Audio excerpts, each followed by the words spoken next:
அமைதி அருளும் இறைவா, உம்மை போற்றுகின்றோம்.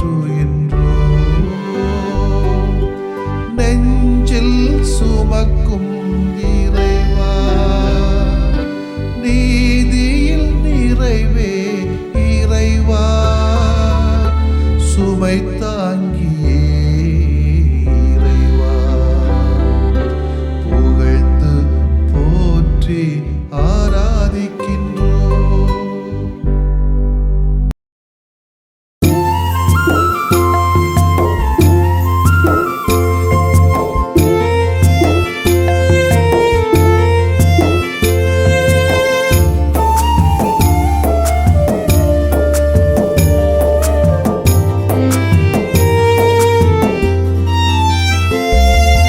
ஆண்டவரை எனது உள்ளம்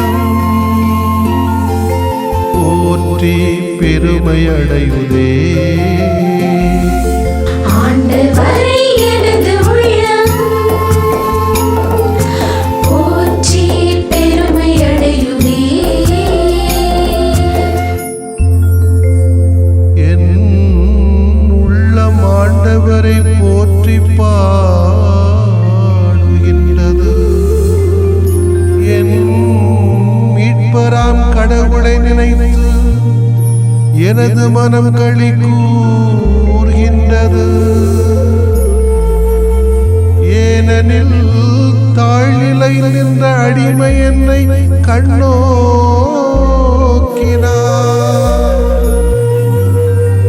எல்லா தலைமுறையினரும் இனி என்னை பேறு பெற்றவர் என போற்றுமே.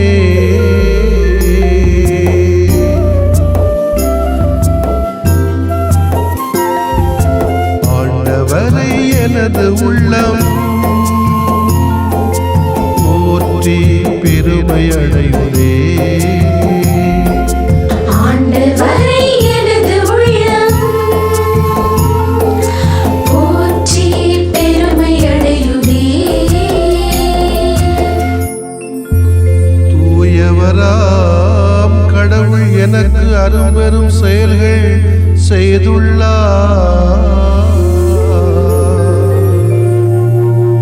அவருக்கு அஞ்சுவோருக்கு தலைமுறை தோறும் இரக்கம் பொழிந்துள்ளார். ஆண்டவர் தம் தோள் வலிமையை காட்டியுள்ளார்.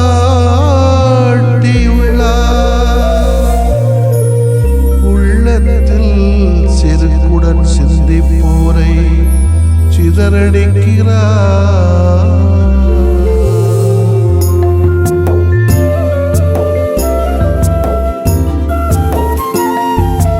ஆண்டவரை எனது உள்ளம் போற்றி பெருமை அடையுதே. ஆண்டவரை எனது உள்ளம் போற்றி பெருமை அடையுதே. வலியோரை அரியணை நின்று தூக்கி எறிந்துள்ளார். தாழ்நிலையில் இருப்போரை உயர்த்தி மகிழ்கின்றார். பசித்தோரை நலன்களால் நிரப்பி வலிமைப்படுத்துகின்றார். செல்வரை வெறும் பெயராய் அனுப்பிவிடுகின்றார்.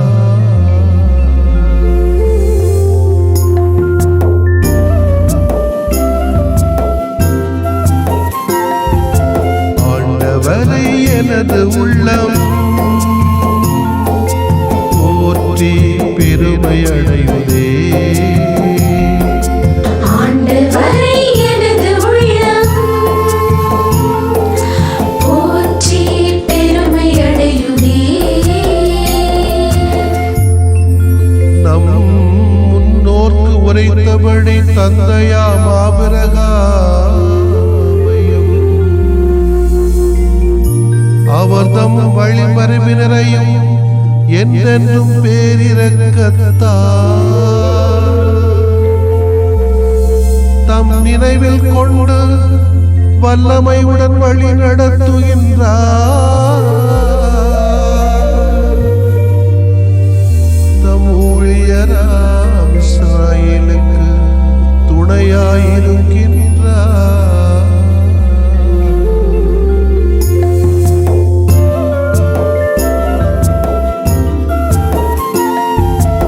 ஆண்டவரை எனது உள்ளம் போற்றி பெருமை அடைவதே. ஆண்டவரை எனது உள்ளம் போற்றி பெருமை அடையுதே. லூக்கா நற்செய்தி அலகு 1 இறை சொற்றொடர்கள் 26 முதல் 38 வரை. 6ஆம் மாதத்தில் கபிரியேல் என்னும் வானதூதரை கடவுள் கலிலியாவில் உள்ள நாசரேத் என்னும் ஊரில் இருந்த ஒரு கன்னியிடம் அனுப்பினார். அவர் தாவீது குடும்பத்தினராகிய யோசேப்பு என்னும் பெயருடைய ஒருவருக்கு மன ஒப்பந்தமானவர். அவர் பெயர் மரியா. வானதூதர் மரியாவுக்கு தோன்றி, அருள் நிறைந்தவரே வாழ்க, ஆண்டவர் உம்மோடு இருக்கிறார் என்றார். இவ்வார்த்தைகளை கேட்டு அவர் கலங்கி இந்த வாழ்த்து எத்தகையதோ என்று எண்ணிக்கொண்டிருந்தார். வானதூதர் அவரை பார்த்து, மரியா, அஞ்ச வேண்டாம், கடவுளின் அருளை கண்டடைந்துள்ளீர். இதோ கருவுற்று ஒரு மகனை பெறுவீர். அவருக்கு இயேசு என்னும் பெயரிடுவீர். அவர் பெரியவராயிருப்பார். உன்னத கடவுளின் மகன் எனப்படுவார். அவருடைய தந்தை தாவீதின் அரியணையை ஆண்டவராகிய கடவுள் அவருக்கு அளிப்பார். அவர் யாக்கோபின் குடும்பத்தின் மீது என்றென்றும் ஆட்சி செலுத்துவார். அவருடைய ஆட்சிக்கு முடிவே இராது என்றார். அதற்கு மரியா வானதூதரிடம், இது எப்படி நிகழும்? நான் கன்னி ஆயிற்றே என்றார். வானதூதர் அவரிடம், தூய ஆவி உம்மீது வரும், உன்னத கடவுளின் வல்லமை உம்மேல் நிழலிடும். ஆதலால் உம்மிடம் பிறக்கப் போகும் குழந்தை தூயது. அக்குழந்தை இறைமகன் எனப்படும். உறவினராகிய எலிசபெத்தும் தம் முதிர்ந்த வயதில் ஒரு மகனை கருத்தரித்திருக்கிறார். கருவுற இயலாதவர் என்று சொல்லப்பட்ட அவருக்கு இது 6ஆம் மாதம். ஏனெனில் கடவுளால் இயலாதது ஒன்றுமில்லை என்றார். பின்னர் மரியா, நான் ஆண்டவரின் அடிமை, உம் சொற்படி எனக்கு நிகழட்டும் என்றார். அப்பொழுது வானதூதர் அவரை விட்டு அகன்றார். ஆண்டவரின் அருள்வாக்கு. இறைவா உமக்கு நன்றி.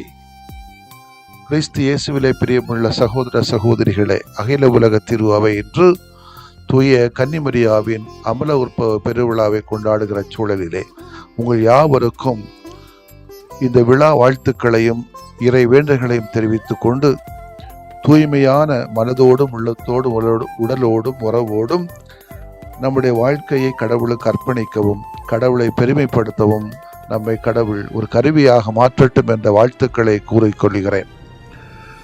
மரியாவின் அமல உற்பவ பெருவிழாவை கொண்டாடுற நாளிலே ஒரு சில உண்மைகளை நாம் புரிந்து கொண்டால் நலம் என்று நினைக்கிறேன். மரியா பாவ மாசின்றி பிறந்தவர், நமக்கு தெரியும். அது மட்டுமல்லாமல் பாவ தூண்டுகை இல்லாது இருந்தார்.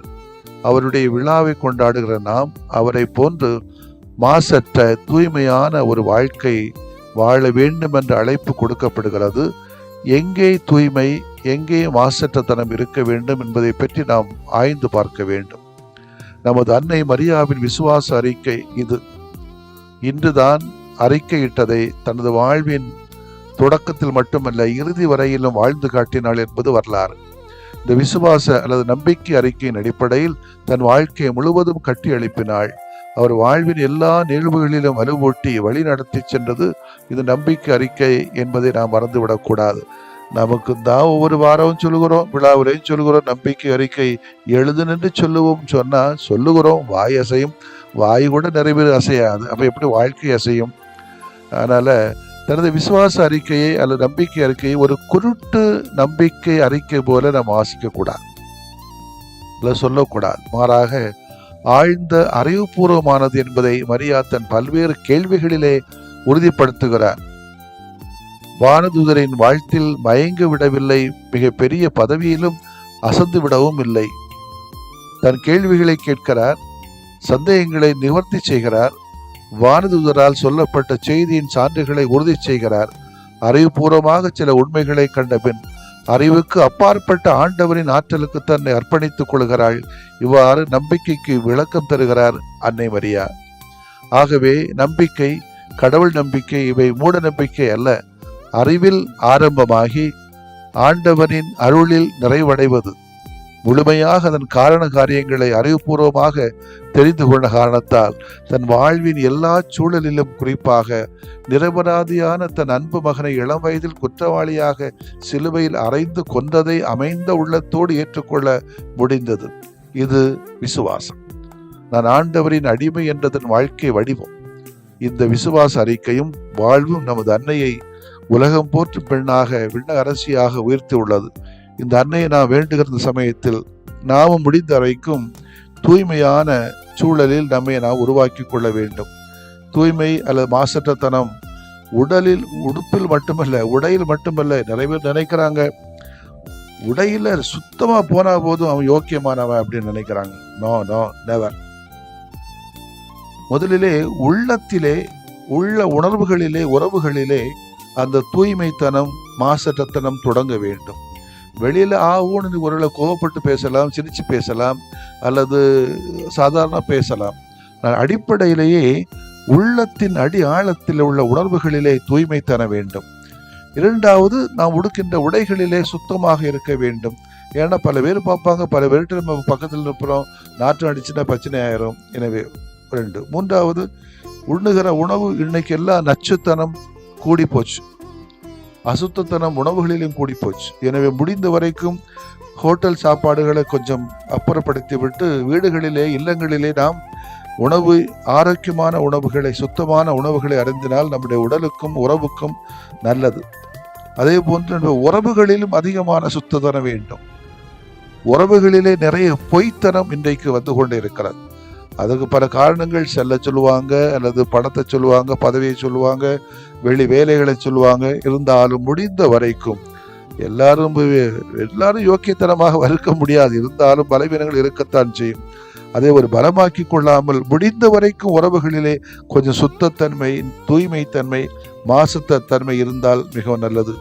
அதன் அடிப்படையிலே தான் நம்முடைய சிந்தனைகளிலும், பண்பாடுகளிலும், கலாச்சாரங்களிலும், நம்முடைய உரையாடல்களிலும் தூய்மைத்தனம் வரும். அப்படிப்பட்ட தூய்மைத்தனம் கடவுளின் திருவுளத்தை நிறைவேற்றுகின்ற கருவியாக நம்மிடத்திலே மாறட்டும். ஆமேன். மன்றாடுவோமாக. இறைவா, உமது திருவுளத்தை நிறைவேற்ற எங்கள் யாவருக்கும் நம்பிக்கை அறிக்கையை வாழ்ந்து காட்டக்கூடிய சக்தியை தாரும். ஆமேன். உமது நம்பிக்கை பெரிது, நீர் விரும்பியவாறே உமக்கு நிகழட்டும்.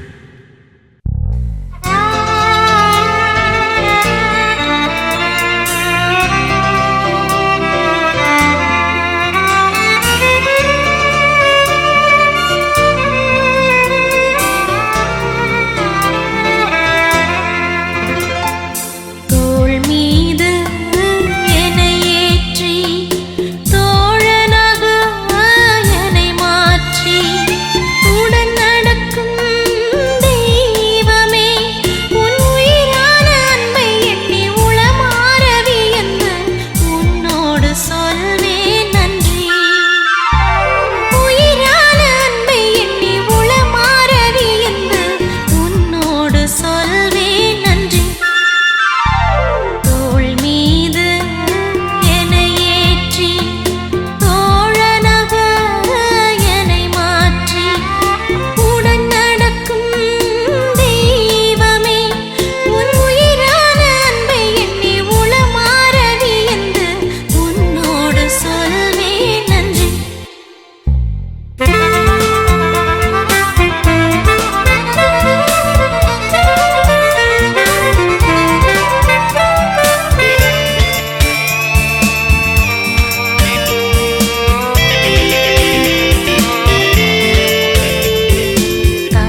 தூயறிவருள்ளடையாளத்தை தாழ்ந்து பணிந்து ஆராதிப்போம். பழைய நியம முறைகள் அனைத்தும் இனி மறைந்து முடிவு பெறுக. புதிய நியம முறைகள் வருக. புலன்களாலே மனிதன் இதனை அறிய இயலா. குறைகள் நீக்க நம்பிக்கையின் உதவி பெறுக.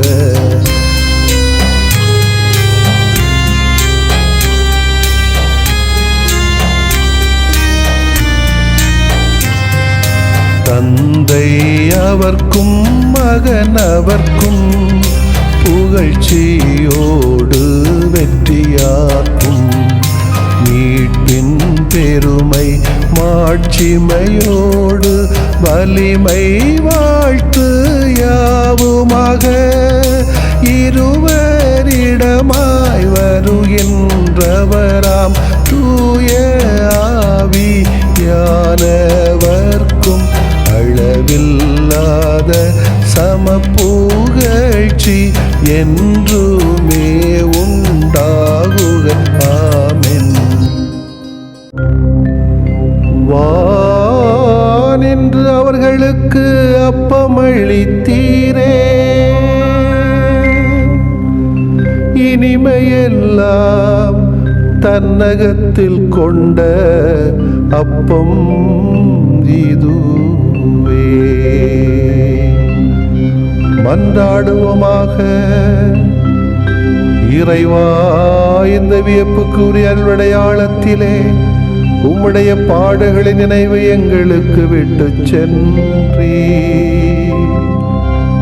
உம் திருவுடல் திருநத்தமாகியவற்றின் தூய மறைவருளை வணங்கும் நாங்கள் உமது மீட்பின் பயனை இடைவிடாமல் துய்த்து உணர்ந்து மகிழ அருள்வீராக. தந்தையாகி இறைவனோடும் தூய ஆவியாரின் ஒன்றிப்பில் இறைவனா என்றென்றும் வாழ்ந்து ஆட்சி செய்கின்ற உம்மை மன்றாடுகிறோம்.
வடிவம் அன்னை அல்லவா, அவரின் உறவு தெய்வம் அல்லவா. இறையை சொன்னவள் அன்னை தானே, இதயத்தில் சுமப்பவரும் அன்னை தானே. இறையை சொன்னவள் அன்னை தானே, இதயத்தில் சுமப்பவரும் அன்னை தானே. அன்பின் வடிவம் அன்னை அல்லவா, அவரின் உறவு தெய்வம் அல்லவா.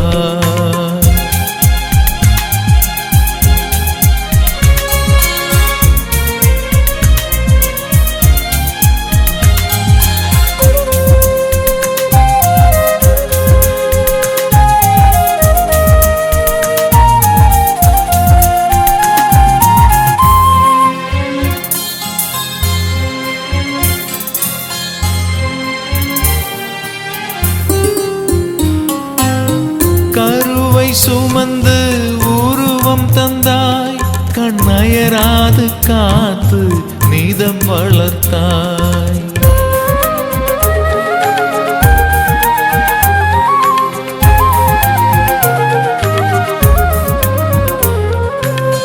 கருவை சுமந்து உருவம் தந்தாய், கண்ணயராது காத்து நீதம் வளர்த்தாய். காலமெல்லாம் உன் அன்பை பாடுவே, காலடி அமர்ந்து உன் புகழ் பாடுவே. காலமெல்லாம் உன் அன்பை பாடுவே, காலடி அமர்ந்து உன் புகழ் பாடுவே.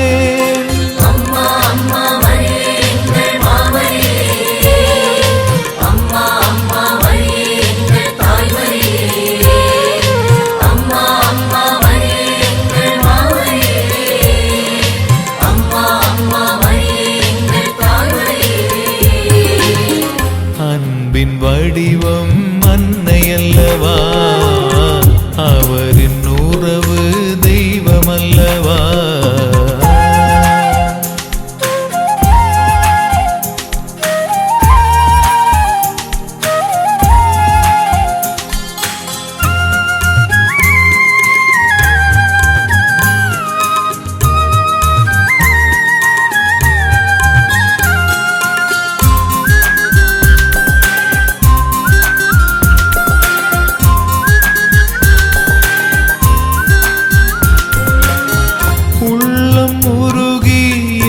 சுமந்தாய், உடன் வழி நடந்து என்னை காத்தாய்.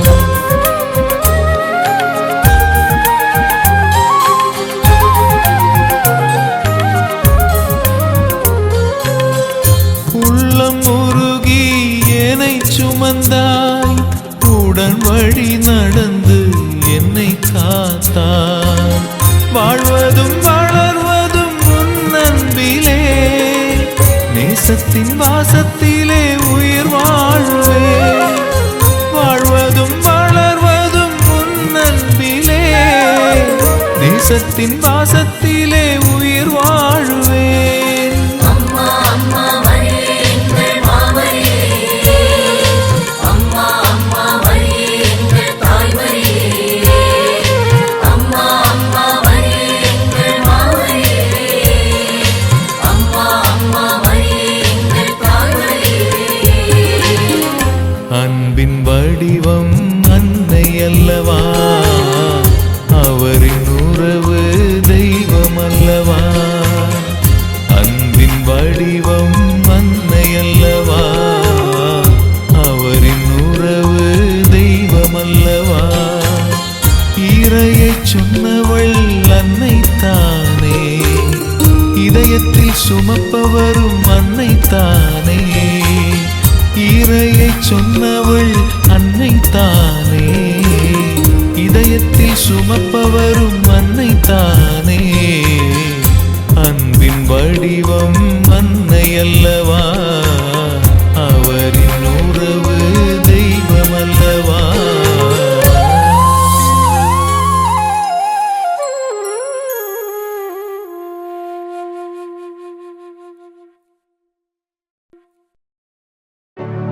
நிலை சரியான புகழுக்குரிய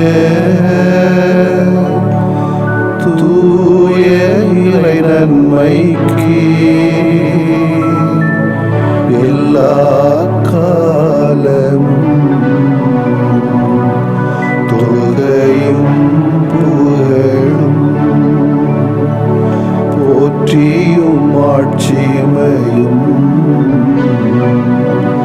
உண்டாக கடவது. போற்றியும் ஆட்சிமையும் உண்டாக கடவது. தந்தை, மகன், தூய ஆவியாரின் பெயராலே ஆமென்.